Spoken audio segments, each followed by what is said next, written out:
तो आइए हम देखते हैं ये जो पहला हमारा सवाल होता है ना, पहला जो सवाल होगा उसमें कौन कौन से टॉपिक होते हैं उनको हम यहाँ पर देखेंगे। ठीक है, तो यहाँ पर मैंने 8-9 टॉपिक लिए हैं, इनमें से अधिकांश टॉपिक मैं पढ़ा भी चुके हैं। हम 2-4 मैं आपको पढ़ाऊँगा, 2-3 आपको अपनी तरफ से करने हैं। ठीक है, तो देखते हैं कौन कौन से टॉपिक होते हैं, थोड़ा देखो। सबसे पहले है स्वाभाविक न्याय एवं समानता। ध्यान से शब्द को देखना। अंग्रेजी में मैं आपसे निवेदन करूंगा, विनती करूंगा कि जब पहला सवाल जो होगा ना उसकी अंग्रेजी जरूर देखना, अंग्रेजी में क्या लिखा है। जो पहले सवाल होते हैं 2 आएंगे 4-4 नंबर के, उनकी अंग्रेजी जरूर देखना।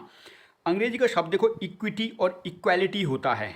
हिंदी में क्या लिखा है इसने, स्वाभाविक न्याय और समानता। दूसरा सवाल देखो, धर्म जातीय आधारित समता एवं समानता, और अंग्रेजी में क्या लिखा, इक्विटी एंड इक्वालिटी। देख लो क्या लिख रहा है, कहीं स्वाभाविक न्याय लिख देता है, कभी धर्म आधारित समानता समता लिख देता है, और अंग्रेजी का शब्द है इक्विटी इक्वालिटी। तो इक्विटी और इक्वालिटी को याद रखना है पेपर में। ठीक है, क्या रखना है, इक्विटी इक्वालिटी। इक्विटी को समता बोलते हैं और इक्वालिटी को समानता बोलते हैं। हम कई बार नहीं कहते कि हम सब समान हैं, समानता होनी चाहिए, स्वतंत्रता होनी चाहिए, तो ये समानता इक्वालिटी है। लेकिन एक शब्द इक्विटी भी होता है जिसको समता कहते हैं, क्षमता वाला नहीं है, समता है। ठीक है, तो इक्विटी और इक्वालिटी वर्ड है। और हिंदी में इसने देखो क्या लिखा था, स्वाभाविक न्याय एवं समानता। और सेम सवाल अगली साल इसने पूछा, धर्म जातीय आधारित समता व समानता में अवधारणा बतानी थी। तो कंफ्यूज हो गया होगा हिंदी वाला, अंग्रेजी वाले ने चीज़ को समझा होगा, इक्विटी और इक्वालिटी। तो पहले सवाल में हिंदी अंग्रेजी दोनों शब्द देखना, ये मैं आपको कह रहा हूँ। गलत मत करके आना, पिछली बार तुम एक सवाल गलत करके आए थे, तुमने अंग्रेजी नहीं पढ़ी। मैं दोबारा कह रहा हूँ, अंग्रेजी शब्द को पढ़ना है, इक्विटी और इक्वालिटी। ठीक है, समता और समानता में क्या अंतर होता है समझना। समता समानता ही है चीज़ों को, लेकिन अंतर समझना इक्विटी और इक्वालिटी में, मतलब अंग्रेजी का शब्द देखना है। तो ये मैं अभी आपको करा रहा हूँ। दूसरा टॉपिक है पितृसत्ता की अवधारणा, पैट्रियार्की क्या होती है, तो इसको मैं अभी कराऊंगा। पितृसत्ता जहाँ जगह मैंने ये किया ना, उसका मतलब मैंने आपको करा रहा हूँ इन चीज़ों को।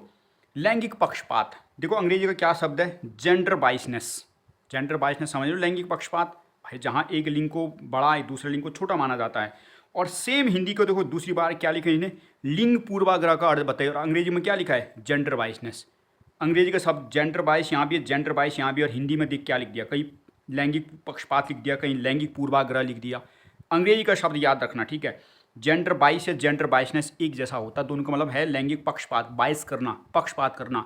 और अंग्रेजी का शब्द देखो एक जैसा होता है, हिंदी का अलग अलग हो जाता है। अंग्रेजी के शब्दों पर ध्यान देंगे, मैंने निवेदन कहा है, इतना टाइम नहीं होता, 1 मिनट में पढ़ा जाता है सवाल। अंग्रेजी का शब्द गलत करके आओगे तो फिर मुझे मत कहना कि मैं गलत करके आ गई करके, भाई बहुत मेहनत लगती है चीज़ों को ढूंढने में। ठीक है, अंग्रेजी के शब्द पर ध्यान देंगे। जेंडर वाइजनेस लैंगिक पक्षपात या लिंग पूर्वाग्रह, उसका मतलब यही होता है जेंडर वाइजनेस। ठीक है, ये जेंडर स्टीरियोटाइप नहीं, लैंगिक पूर्वाग्रह की बात नहीं कर रहा, सॉरी, जो रूढ़िवादिता की बात नहीं हो रही है। दोनों शब्दों को देखना अंग्रेजी में क्या लिखता है, जेंडर बाइसनेस का वही मतलब लैंगिक पक्षपात वाली बात हो रही है। तो ये दोनों मैं करा चुका हूँ आपको अलग अलग सालों में। सन 2024 में ये पूछा, सन 2023 में ये पूछा, लेकिन दोनों हिंदी के शब्द अलग थे, अंग्रेजी में एक जैसा था, तो अंग्रेजी के शब्द को देखना है। तो ये हो चुका है भाई, लैंगिक पक्षपात आप समझते हैं। विद्यालय तथा समाज के बीच संबंध, ये सवाल 3 बार इसने पूछ दिया है। तो 2-4 पॉइंट मैं आपको समझा रहा हूँ, 2-4 पॉइंट आपको अपनी ओर से इसमें ऐड करने हैं, जरूर करने हैं। विद्यालय समाज के बीच संबंध काफ़ी महत्वपूर्ण है, ये थोड़ा बहुत आपको लिखना है इस पर, मैं भी बताऊँगा थोड़ा मैंने कितना लिख दिया है। अगला है बच्चे पर स्कूल का प्रभाव, ये भी आपको अपनी तरफ से करना है कि एक बच्चे पर स्कूल क्या प्रभाव करता है। आपके पास किताब है, उसमें देखो, यूट्यूब से देखना कि क्या प्रभाव पड़ता है बच्चे पर। अगला सामाजिक संस्था के रूप में परिवार है। जो सामाजिक संस्था है ना, हमने देखा ना कि सामाजिकरण में परिवार की बहुत बड़ी भूमिका होती है। तो सामाजिक संस्था के रूप में परिवार कैसे भूमिका निभाता है, उन पॉइंट को यहाँ पर लिखना है, ये भी खुद करना है। अगला है लिंग अंतर सिद्धांत, ये सन 2024 में इसने पूछा था, जेंडर डिफरेंस थ्योरी, ये मैं भी समझाऊंगा आपको। लिंग अंतर सिद्धांत अंग्रेजी शब्द याद रखना, जेंडर डिफरेंस थ्योरी। ये 16 नंबर का जो सवाल होता है ना, उसमें 4-4 नंबर के इसने 2 पूछे थे, मतलब 8-8 नंबर के, सॉरी। एक लिंग अंतर सिद्धांत था और विद्यालय तथा समाज के बीच संबंध था, ये सवाल पूछा था इसने। अगला है बच्चे के विकास में शिक्षक की भूमिका, ये भी अपनी ओर से आपको करनी है कि भाई क्या भूमिका होती है बच्चे के विकास में शिक्षक की। और एक है समाजीकरण का सिद्धांत, ये नहीं करनी है समाजीकरण का सिद्धांत, इसको रहने दो। ठीक है, ये समाजीकरण का सिद्धांत मैं तो पढ़ा ही चुका हूँ आपको सारे के सारे, तो ये वाला नहीं करना है। ये दूसरा टाइप का सिद्धांत है, ये पूछा नहीं गया कभी, बस वही याद रखना, नहीं तो तुम कन्फ्यूज हो जाओगे। वही 4 सिद्धांत याद आ रहे ना, पहचान का संकट वाला सिद्धांत, तो वही चीज़ याद रखनी है। तो 4 चीज़ें अपनी ओर से करनी है। ये वाला, बच्चे के विकास में शिक्षक की क्या भूमिका होती है, थोड़ा इसको देखना भाई, क्या भूमिका निभाता है बच्चे के विकास में शिक्षक। सामाजिक संस्था के रूप में परिवार किस प्रकार है, बच्चे पर स्कूल का प्रभाव कैसे पड़ता है और विद्यालय समाज के बीच संबंध है। तो ये मैं थोड़ा बहुत कराऊंगा, इस पर थोड़ा पॉइंट लिखना और बाकी 4 आपको अपनी ओर से करने हैं और ज़रूर करने हैं। देख के जाना, वहाँ पर तुक्के भिड़ा के नहीं लिखना है, थोड़ी बहुत समझ होनी चाहिए चीज़ों की, ठीक है।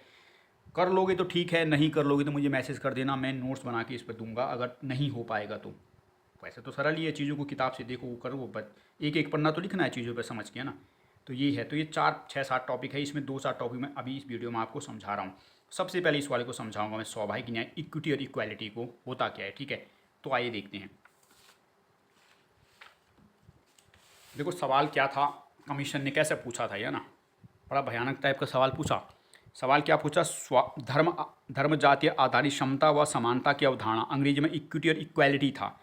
दोबारा सेम सवाल था, स्वाभाविक न्याय, इक्विटी एवं समानता, इक्वालिटी में अंतर पूछा था, यानी होता क्या है दोनों को, दोनों बताना था। तो समानता तो आप समझते होंगे, समानता का मतलब कि भाई सब एक जैसे हैं। जब मान ले मेरे पास 100 रुपये हैं और मुझे 4 लोगों को 100 रुपये बांटने हैं, है ना, तो मैंने क्या किया, 25-25 सबको दे दिया, तो 25 को 100 हो गया। इसको कहते हैं समानता, यानी मैंने किसी के साथ कोई भेदभाव नहीं किया, कोई अमीर है गरीब है क्या है, मैंने कोई फ़र्क नहीं पड़ता, मैंने सबको 25-25 रुपये दे दिए, उसको समता कहते हैं, सॉरी समानता कहते हैं, इक्वालिटी है। लेकिन समता का मतलब क्या होता है पता, समता का मतलब होता है कि जो व्यक्ति कमज़ोर है ना उसको ज़्यादा रुपए दो, और जो व्यक्ति अमीर है उसको कम रुपए दो। माना मेरे पास 100 रुपये हैं और 4 लोग खड़े हैं यहाँ पर, अब मुझे उनको पैसे बांटने, लेकिन क्षमता के आधार पर। तो मैंने पहला व्यक्ति को देखा कि ये तो बहुत ही कमज़ोर है, लंगड़ा है, लूला है, ये थोड़ा ठीक है, ये थोड़ा और अच्छा, और ये बिल्कुल स्वस्थ है। तो मैंने क्या किया, मैंने कहा 50 रुपये मैंने इसको दे दिए, इसको मैंने कहा चल तू 20 रुपये ले ले, इसको मैंने फिर 10 रुपये दे दिए और लास्ट में इसको फिर 5 रुपये दे दिए मैंने। तो इसको कहते हैं समता। समता मतलब समझिए आप कि जो व्यक्ति जितना अधिक कमज़ोर है उसको उतना ही अधिक पैसा दो, क्यों, ताकि उसको बराबर लाया जा सके। भाई आप अगर एक अंधे लूले लंगड़े को भी उतना रुपए दोगे जितने स्वस्थ व्यक्ति को दोगे, तो फिर वो समता कहाँ रह गई, ऊपर कभी आ ही नहीं पाएगा ना। तो इसको कहते हैं समता। समता का मतलब है जो व्यक्ति समाज में पिछड़ गया है ना उसको अधिकार दो ताकि वो भी ऊपर आ सके। और समानता का मतलब है कि आप ये मत देखो कि कौन क्या है, सबको एक जैसा पैसा दे दो। तो जब 20-20 रुपए मैंने सबको दे दिए उसको समानता कहते हैं। लेकिन समता का मतलब है कि जो समाज में सबसे कमज़ोर है ना उसको ज़्यादा दो ताकि वो ऊपर आ सके, उसे समता कहते हैं। तो समता और समानता में आपने अंतर को समझा। एक मैं यहाँ पर आपको एक पिक्चर दिखा रहा हूँ, इसको मैं आपको भेजूंगा भी। ये देखो इक्विटी और इक्वालिटी में यहाँ पर इसने अंतर दिखाया है, फोटो दिख रही है आपको, ये शब्द है देखो इक्विटी। इक्विटी का मतलब समझ रहे हो आप, देखो 3 व्यक्ति हैं, अलग अलग हैं इनकी क्षमता, है ना। एक भाई बहुत लंबा है, एक उससे थोड़ा छोटा और एक सबसे छोटा है। तो इक्विटी का मतलब क्या है कि जो सबसे बड़ा है भाई जिसको ज़रूरत ही नहीं उसको हमने कुछ नहीं दिया, नीचे सारा नहीं दिया। यहाँ क्रिकेट का मैदान हो रहा, मतलब ये बाउंड्री है एक प्रकार की, यहाँ क्रिकेट का मैदान हो रहा है, यहाँ से व्यक्ति देख रहे हैं। तो जो व्यक्ति है इसको तो भाई यहाँ साफ साफ देख पा रहे थे, इसको हमने कोई सहारा नहीं दिया है। ये जो व्यक्ति है इसको थोड़ा मतलब यहाँ क्रिकेट देख सके इसलिए हमने इसको एक स्टूल दे दिया इसकी हाइट के अनुसार। ये सबसे छोटा था, हमने इसको 2 स्टूल दे दिए ताकि ये भी क्रिकेट का मैदान देख सके। तो देखो बराबर हो गए ना, इसको इस क्षमता कहते हैं। यानी जिसको जितनी ज़रूरत है उसके हिसाब से उसको सहारा दो, ये समता है। और ये देखो समानता ये हुई। समानता का मतलब कि मैं ये नहीं देख रही कि कौन अमीर है कौन गरीब है कौन छोटा कौन बड़ा है, मैंने सबको एक जैसा स्टूल दे दिया, मुझे कोई फ़र्क नहीं पड़ता कि छोटा क्रिकेट देख पा रहा है नहीं देख पा रहा। इसको कहते हैं समानता। तो समानता और क्षमता में अंतर समझा, क्षमता समानता। समता का मतलब है कि जहाँ व्यक्ति भाई जितनी ज़रूरत है उस हिसाब से दो, और समता का मतलब कि समानता का मतलब सबको एक जैसा दे दो, ये इक्वालिटी है। तो दोनों का अंतर समझ आया ना। देखो मैं पिक्चर बनाई है इस प्रकार, मैं भेजूंगा भी, समता समानता का बहुत अच्छा अंतर दिखाता है ये चीज़। तो अब समझते हैं इन चीज़ों को कि है क्या है। समता और समानता में आपने थोड़ा अंतर समझ लिया है, दिमाग में बैठ तो गई होगी बात, है ना। अब समझते हैं किताब में लिखना कैसे है। हमारा समाज अनेक वर्षों से धर्म और जाति, क्योंकि इसने क्या सवाल किया था, धर्म जाति आधारित समता और समानता की अवधारणा की बात कर रहा था, तो वही लिखना पड़ेगा उसी प्रकार। इसी प्रकार लिखना, कभी भी इक्विटी इक्वालिटी पर आ जाए तो ऐसे लिख देना है।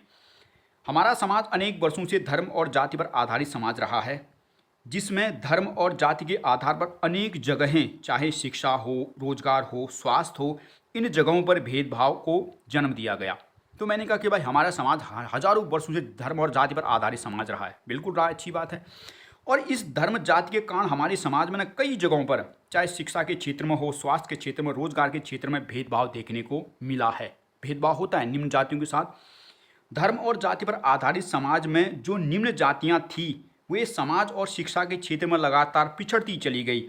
इसलिए जब हमारा संविधान बना तो वे जातियां जो समाज में शिक्षा में अन्य जातियों के लोगों से पिछड़ गई थी उन्हें इक्विटी अर्थात समता प्रदान की गई।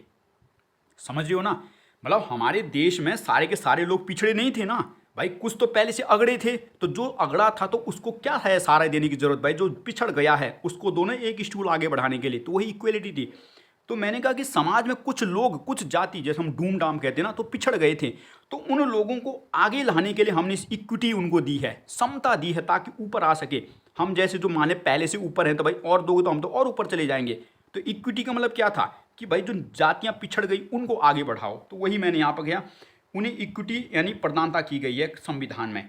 अब मैंने इक्विटी लिखा है, समता क्या है, इक्विटी को स्वाभाविक न्याय कहते हैं। यहाँ पर एक शब्द दिया था ना इसने एक बार, स्वाभाविक न्याय, तो वही लिख दिया।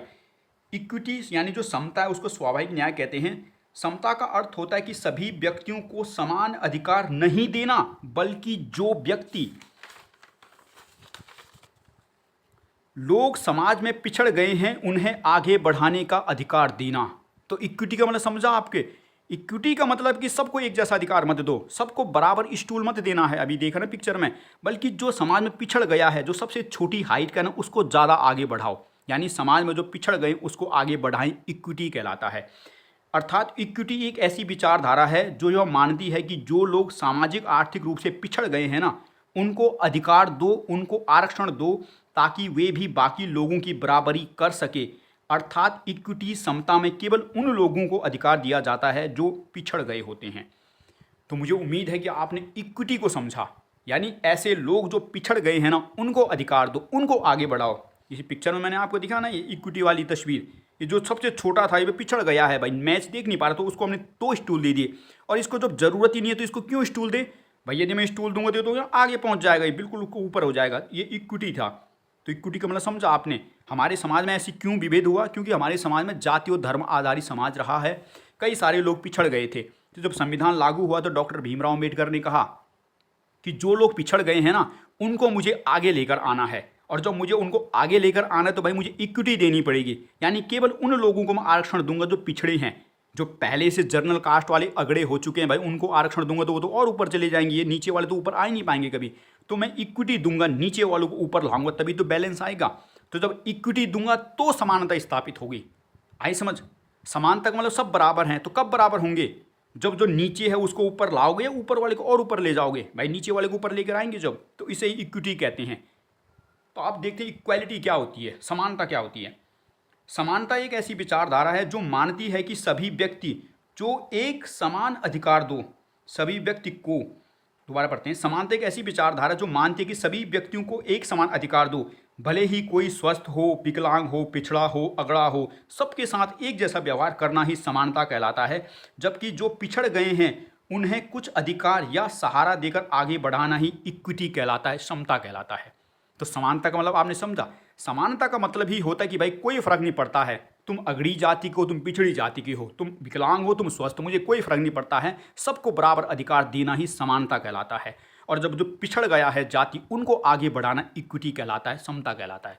तो आई समझ, यानी जो समानता था, समानता में मैंने क्या किया, 20 20 20 20 और 20 सबको बराबर रुपए दे दिए। अगर मैं चारों व्यक्ति को बराबर रुपए दे दूंगा तो क्या होती है, समता, समानता है, इक्वालिटी है, मैंने कोई फर्क नहीं किया, क्या है व्यक्ति कोई फर्क नहीं पड़ता। और समता क्या थी, ये समानता थी कि मैंने पहला व्यक्ति देखा बिल्कुल यार बहुत विकलांग है, तो मैंने उसको कहा 50 रुपये भाई तेरे लिए, मुझे 100 रुपये बांटने हैं। दूसरा व्यक्ति था थोड़ा उससे कमज़ोर था, थोड़ा ठीक था, तो मैंने कहा चल 20 है, तो 70 हो गए। अब तीसरा व्यक्ति था, मैंने कहा चलो उसको मैंने 15 दे दिए। और एक लास्ट व्यक्ति हट्टा कट्टा सबको ठीक, तो मैंने कहा भाई तुझको जरूरत ही किसकी चीज़ की है, 5 रुपये ले तू। तो आई समझिए, ये है समता। मैंने 100 रुपये यहाँ भी बांटे, 100 रुपये यहाँ भी बांटे, यहाँ 100 रुपये मैंने बराबर बांट दिए, कोई फ़र्क नहीं पड़ता, ये समानता कहलाती है। और यहाँ मैंने सबको उसके अनुसार दिए कि भाई जिसको जितनी ज़रूरत थी उसके हिसाब से दिए, वो समानता यानी क्षमता कहलाती है। तो आए समता और समानता में अंतर, यही पेपर में लिखना है, ठीक है। कठिन टॉपिक तो नहीं है ये, राजनीति विज्ञान मैंने तो इसको कई बार पढ़ा हुआ है, क्योंकि पूरा ही हमारा संविधान का टॉपिक ही है, समता समानता पूरा संविधान पर आधारित है, ठीक है। पर किताब में कैसे लिखना है तो मैंने आपको समझाया समता और समानता क्या है।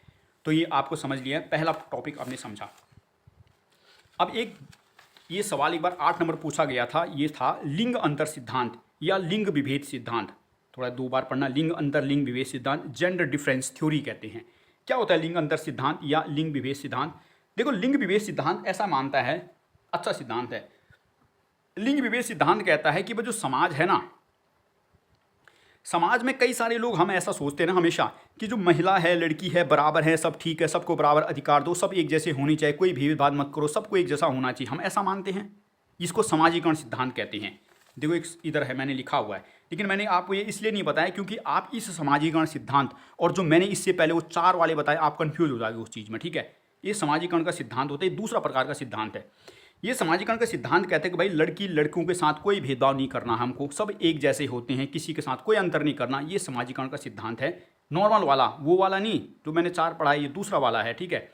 इसको मत पढ़ो, अगर आएगा तो कंफ्यूज हो जाओगे आप। वैसे 4 नंबर में पूछेगा, और वो जो 16 नंबर वाला सवाल समाजीकरण को बिल्कुल 16 नंबर में आएगा, वो 4 वाला, ठीक है, बड़ा सवाल है। ये छोटा 4 में पूछता है ज़्यादातर, वैसे पूछा नहीं गया आज तक, तो ज़्यादा नहीं मान ले, चलो सडनली पूछ बैठे। तो समाजीकरण का मतलब ये होता है कि भाई लड़की लड़के में कोई अंतर नहीं करना है, सबको एक जैसा ट्रीट कर देना है, कोई भेदभाव नहीं करना है। इसको मैं आपको भेज दूंगा, एक बार पढ़ लेना इसको, ठीक है। इस समाजीकरण का सिद्धांत है।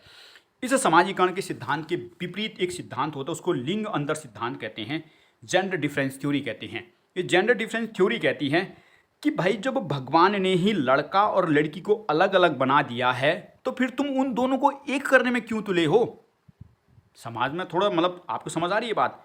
भाई एक तरफ हम कह रहे हैं लड़की लड़का समान है, लड़की लड़का समान है, लेकिन ये जो लिंग अंतर सिद्धांत वाले जो मानते हैं वो ऐसा मानते हैं कि जो भगवान ने ही दोनों को अलग बना दिया है, अलग भूमिका है, शारीरिक संरचना अलग है, क्षमता अलग है, तो तुम जबरदस्ती क्यों तुले हो कि दोनों एक है, दोनों एक है, कंधे से कंधे मिला के चलो, क्यों। भाई जो प्रकृति ने अलग बना दे, तुम भी अलग अलग करो ना, दोनों को अलग अलग भूमिका निभाने दो। ये भी बहुत अच्छा सिद्धांत है, सोचने वाली बात तो है ना, अच्छी बात तो है ना। भाई तुम और मैं अलग अलग हैं, तो फिर मैं जबरदस्ती क्यों बोलूँ कि नहीं नहीं हम एक हैं, हम अरे क्यों एक हैं भाई, हम जन्मजात ही अलग हैं, तुम लड़की हो मैं लड़का हूँ।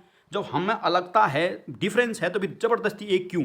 तो यही है जेंडर डिफरेंस थ्योरी, जो कहता है कि भाई लड़की लड़का जब जन्मजात ही अलग है तो उनको बराबर मत करो, उनको अलग अलग भूमिका निभाने दो। ना तो एक दूसरे से कोई ऊपर है ना कोई अलग है, मतलब दोनों अलग अलग है, लड़की अलग है लड़का अलग है, ना तो लड़की लड़के से ऊपर है और ना ही लड़की लड़के से ऊपर है, दोनों अलग अलग अपनी अपनी जगह पर है, दोनों पृथक पृथक चीज़ें हैं दोनों। आए समझ। तो ये है लिंग अंतर सिद्धांत। अब देखते हैं है क्या है। यह सिद्धांत समाजीकरण सिद्धांत के विपरीत है। इससे पहले सिद्धांत समाजीकरण वाला था ना, जो कहता सब बराबर है, ये उसके विपरीत कहता है कि क्यों बराबर हैं। यह सिद्धांत समाजीकरण सिद्धांत के विपरीत है। इस सिद्धांत को मानने वालों का विश्वास है कि जब प्रकृति भगवान ने ही स्त्री और पुरुष को अलग अलग लिंग बनाए हैं, तो फिर हम क्यों दोनों को एक बनाने का प्रयास कर रहे हैं। तो समझ रहे हो ना, ये कह रहे हैं कि जब ईश्वर ने सब अलग अलग बना दिया था, जबरदस्ती क्यों लगे हो तुम एक करने पर। अर्थात जब लड़का और लड़की प्राकृतिक रूप से ही अलग हैं, तो हमें उनको एक समान मानने का प्रयास नहीं करना चाहिए, बल्कि दोनों एक दूसरे से अलग अलग हैं। ना तो लड़का लड़की से उच्च है और ना ही लड़की लड़के से उच्च है, बल्कि दोनों अलग अलग हैं। उदाहरण के लिए जैसे जो लड़की है, लड़की बच्चे को जन्म दे सकती है, लड़का नहीं दे सकता। लड़के की दाढ़ी मूछ होती है, लड़की की नहीं होती है। लड़का ताकतवर होता है, लड़की नहीं होती है। तो भाई ये तो प्राकृतिक रूप से ऐसा है ना। भाई लड़का को भी देखा आपने जन्म दे सकता नहीं दे सकता, तो जब लड़का जन्म नहीं दे सकता तो फिर लड़की और लड़के को दोनों को बराबर करने में क्यों तुले हो तुम कि नहीं नहीं दोनों बराबर है, नहीं दोनों बराबर है। अरे प्रकृति ने ही उनमें विभेद कर रखा है, तो ज़बरदस्ती क्यों। तो बहुत अच्छा सिद्धांत है, सोचने वाली बात तो है। आज तक किसी मतलब तुमने भी कभी ऐसा जीवन में सोचा नहीं होगा, और मैंने भी इससे पढ़ने से पहले कभी सोचा नहीं कि ऐसा भी सिद्धांत हो सकता है तो सही ना। अरे जो प्रकृति अलग बना रही है तो तुम ज़बरदस्ती क्यों कर रहे हो, दोनों एक है दोनों एक है, भाई अलग अलग हैं दोनों यार। तो यही सिद्धांत है ये, ठीक है। तो जब भगवान ने कि लड़का और लड़की में जन्मजात अंतर किया है, तो फिर हम दोनों एक समान करने पर क्यों तुले हैं। अर्थात यह सिद्धांत कहते हैं कि लड़का और लड़की दोनों अलग अलग हैं और इसी प्रकार उनके अपने अपने दायित्व और कार्यों का निर्वहन करना चाहिए। तो बहुत अच्छी बात है, जब प्राकृतिक रूप से हम अलग अलग हैं तो हमें अलग अलग रूप में अपने कार्यों का निर्वहन करना चाहिए। दोनों को ज़बरदस्ती एक करने का प्रयास मत करो, और ना ही एक दूसरे से कोई ऊपर है और ना ही एक दूसरे को नीचे है, दोनों अलग अलग चीज़ें हैं, तो अलग है तो अलग ही रहने दो, ठीक है। तो यही है जेंडर डिफरेंस थ्योरी। आई समझ। समाजीकरण थ्योरी क्या कह रही थी, दोनों एक हैं। ये कह रहे कैसे एक है भाई, कोई एक नहीं है, अलग अलग है दोनों। अब इस थ्योरी पर थोड़ी मैंने विशेषता भी लिखी है, थोड़ी आ जाए तो दोबारा विशेषता लिख देना। विशेषता क्या है, स्त्री और पुरुष दोनों अलग अलग हैं, एक दूसरे से भिन्न हैं। तो इसकी पहली विशेषता है जेंडर डिफरेंस थ्योरी की कि भाई स्त्री पुरुष दोनों अलग अलग और एक दूसरे से भिन्न है। भिन्न का मतलब समझते हो, यानी ना तो एक दूसरे के नीचे है ना कहीं एक दूसरे के ऊपर है, दोनों अलग अलग चीज़ें हैं। स्त्री और पुरुष दोनों प्रकृति ने ही एक दूसरे से भिन्न बनाए हैं। तो कह रहे तुम डिफरेंस मत करो, भाई प्रकृति ने दोनों को अलग अलग बनाया है, दोनों भिन्न है, इसलिए इन्हें पृथक पृथक भूमिकाओं का निर्वहन करना चाहिए। तो दोनों अलग अलग है प्राकृतिक रूप से, इसलिए दोनों अलग अलग कार्य करें तो उसमें कोई आपत्ति नहीं है। दोनों को एक दूसरे के विषय में हस्तक्षेप नहीं करना चाहिए। तो मैं क्या कर रहा हूँ तुम्हें कोई फ़र्क नहीं पड़ना चाहिए, और तुम क्या कर रहे हो मुझे भी कोई फ़र्क नहीं पड़ना चाहिए। तो ये कहता है कि एक दूसरे के कार्यों में हस्तक्षेप नहीं करना चाहिए। एक दो पॉइंट आप अपनी किताब से देख लेना अगर मिल जाए और तो, जेंडर डिफरेंस थ्योरी पर। तो मुझे उम्मीद है कि इतना तो आ ही गया होगा भाई, एक दो पेज तो आप लिख ही लोगे। जेंडर डिफरेंस थ्योरी आ जाती है, लिंग विभेद सिद्धांत, अंग्रेजी में भी याद रखना। ये 4 नंबर में भी हो सकता है और 8 नंबर का सवाल भी आ सकता है, क्योंकि एक बार आ चुका है सवाल 8 नंबर पे कि लिंग विभेद सिद्धांत वही है कि भाई ज़बरदस्ती क्यों तुले हो एक दूसरे को एक करने में। तो ये भी आपने देख लिया है। अब विद्यालय और समाज के बीच संबंध, मैंने 2-4 यहाँ पर पॉइंट लिखे हैं, 2-4 पॉइंट आपको अपनी तरफ से लिखने हैं। मैंने कहा ना कि 4 सवाल आपको करने हैं, इसमें से एक वाला ये है, इसमें थोड़ा करा रहा हूँ, बाकी आपको अपनी ओर से करने नहीं कर पाओ तो मुझे बता देना, वैसे कर लेना। किताब में ढूंढ लें इन चीज़ों को, वहाँ पर आए गए। विद्यालय और समाज के बीच संबंध क्या है थोड़ा समझते हैं। विद्यालय समाज के बीच गहरा और महत्वपूर्ण संबंध होता है। जो विद्यालय है वह समाज का ही एक अंग होता है, हिस्सा होता है, और समाज के विकास में विद्यालय अपना योगदान देता है। यह न केवल ज्ञान प्रदान करता है बल्कि छात्रों को अनेक, यहाँ पर को होगा, छात्रों को अनेक प्रकार के कौशलों, सामाजिक, भावनात्मक और नैतिक मूल्यों का भी विकास करता है। तो थोड़ा आपने डिफरेंस दे दिया, मतलब परिभाषा दे दी भाई विद्यालय और समाज के बीच अंतर क्या है। तो आपने क्या बता दिया कि जो समाज है और विद्यालय दोनों एक दूसरे के महत्वपूर्ण पूरक होते हैं। जो विद्यालय है वो समाज का ही अंग होता है, क्योंकि भाई विद्यालय समाज नहीं बनाया है पढ़ने लिखने के लिए, तो उसका पूरक होता है। जहाँ हमने देखा समाज के विकास में अपना योगदान बहुत महत्वपूर्ण दे रहा है, बच्चों में कौशल का विकास कर रहा है, उसको सामाजिक नागरिक बना रहा है, उसमें नैतिक मूल्यों का, सामाजिक मूल्यों का विकास कराता है विद्यालय। तो आपने थोड़ा सा परिभाषा दी। अब यहाँ पर आपने आगे पॉइंट लिख दिए, विद्यालय और समाज के बीच संबंधों को निम्न बिंदु से समझ सकते हैं। तो कुछ बिंदु हैं जिससे अब विद्यालय और समाज के बीच संबंध सकते हैं। पहला है ज्ञान और कौशल का विकास। विद्यालय में बच्चों को विभिन्न प्रकार के कौशल सिखाए जाते हैं, ज्ञान दिया जाता है, और इस प्रकार से वह बच्चा आगे चलकर समाज में अहम भूमिका निभाता है। तो पहला आपने इसको देखा भाई, इस प्रकार विद्यालय संबंध कैसा है, तो ज्ञान दे रहा है विद्यालय। दूसरा, संस्कृति की पहचान और संरक्षण। विद्यालय में बच्चों को अपनी संस्कृति सभ्यता से परिचित किया जाता है, जिससे बच्चे में अपनी संस्कृति को संरक्षित करने और उसको विकास करने की भावना विकसित होती है। तो क्या संबंध है कि भाई आपने बच्चे को संस्कृति का ज्ञान दिया और फिर बच्चा समाज में जाकर उसी का अनुसरण करता है कि हाँ मेरा ये पहनावा है, मेरी ये बोली भाषा, उसको संरक्षण करता है, बढ़ावा देता है। इस तरह विद्यालय और समाज में संबंध है। अगला संबंध है बच्चे का सामाजिक गुण। बच्चा समाज का अहम हिस्सा होता है और उसके सामाजिक गुणों को विकसित करने में विद्यालय की भूमिका अहम होती है। इसलिए कह सकते हैं कि विद्यालय और समाज एक दूसरे के पूरक होते हैं। तो ये भी आपने देख लिया कि भाई बच्चे के गुणों को विकास करने में विद्यालय की भूमिका अहम होती है, इसलिए दोनों में संबंध है। अगला, बच्चे को बेहतर नागरिक बनाना। विद्यालय में बच्चे को बेहतर नागरिक बनाया जाता है, उनमें नैतिक, सामाजिक आदि मूल्यों का बीजारोपण किया जाता है। तो आपने ये पॉइंट भी देखा। तो विद्यालय और समाज में क्या अंतर, मतलब संबंध है, अंतर नहीं पूछेगा, क्योंकि जो विद्यालय वो समाज का अंग होता है, तो थोड़ा बहुत संबंध उसके बारे में आपको लिखने हैं। तो ये आपने समझ लिया। इसको 4 पॉइंट है, 2-3 पॉइंट अपनी किताब से देख लें, ठीक है। ये सवाल 3 बार पूछा गया, तो अच्छा सवाल है। तो आपने ये भी देख लिया है, तो आपने इस चीज़ को भी देख लिया, ये भी हमने देख लिया। अब अंतिम सवाल है जो मैं आपको करा रहा हूँ, है पितृसत्तात्मक, पैट्रियार्की। क्या होता है? एक बार पूछा गया सवाल, लेकिन थोड़ा समझ लो। पितृसत्तात्मक 2 शब्दों से मिलकर बना है, पितृ प्लस सत्ता, अर्थात पिता की सत्ता। अर्थात पितृसत्तात्मक समाज वह समाज होता है जहाँ पिता अथवा पुरुषों को प्रमुख माना जाता है। समाज परिवार के सभी मुख्य जो निर्णय होते हैं पुरुषों द्वारा ही लिए जाते हैं, और पिता के पश्चात उसके अधिकारों और दायित्वों का हस्तांतरण पुत्र को प्राप्त होता है, ना कि पुत्री को। तो इस प्रकार के समाज को पितृसत्तात्मक समाज कहते हैं। तो पितृसत्तात्मक समाज समझा आपने, यानी जहाँ पर पितृ यानी पिता की सत्ता हो, पिता के बाद पुत्र की सत्ता हो, यानी बेटी को अधिकार नहीं है। समाज सामान्यतः 2 प्रकार की होती है, एक पितृसत्तात्मक जहाँ बच्चे को महत्व दिया जाता है, और एक होती है मातृसत्तात्मक जहाँ माता यानी नारी पक्ष को महत्व दिया जाता है। लेकिन भारत में पितृसत्तात्मक समाज है। क्यों है? क्योंकि यहाँ पर बच्चे को ही महत्व दिया जाता है। जो पिता की संपत्ति होती है उसके बाद उस पर हमारा अधिकार, लड़के का अधिकार होगा, लड़की का अधिकार नहीं होगा। और कई सारे ऐसे सामाजिक दायित्व होते हैं जो लड़का ही निर्वहन करता है। ये पितृसत्तात्मक समाज की पहचान है। तो परिभाषा देख लेना। अर्थात ऐसा समाज जहाँ पुरुष को प्रमुख माना जाता हो और महिला को पुरुष के अधीन माना जाता हो, उसको ही पितृसत्तात्मक समाज कहते हैं। तो भाई समझिए पितृसत्तात्मक समाज। अब पितृसत्तात्मक समाज की कुछ विशेषता हैं। पहला, पितृसत्तात्मक समाज में पुरुषों को महिलाओं से उच्च माना जाता है। तो बिल्कुल सही है भाई, पुरुष ज़्यादा उच्च माने जा रहे हैं। घर और परिवार के निर्णय लेने की शक्ति पिता के पास होती है, तो माता के पास नहीं, पिता के पास है। पितृसत्तात्मकता की पहचान। अगला, समाज के निर्णय पुरुषों द्वारा लिए जाते हैं तथा इन निर्णयों में महिलाओं की कोई भूमिका नहीं होती। तो बड़े बड़े समाज के निर्णय होते हैं, परिवार का निर्णय तो पिता या दादा लेगा। अब समाज का निर्णय पुरुष बैठ के लेंगे, महिलाओं को कोई अधिकार नहीं है कि तुम भाई घर में रहो, चूल्हा चौका करो, कुछ ऐसा है।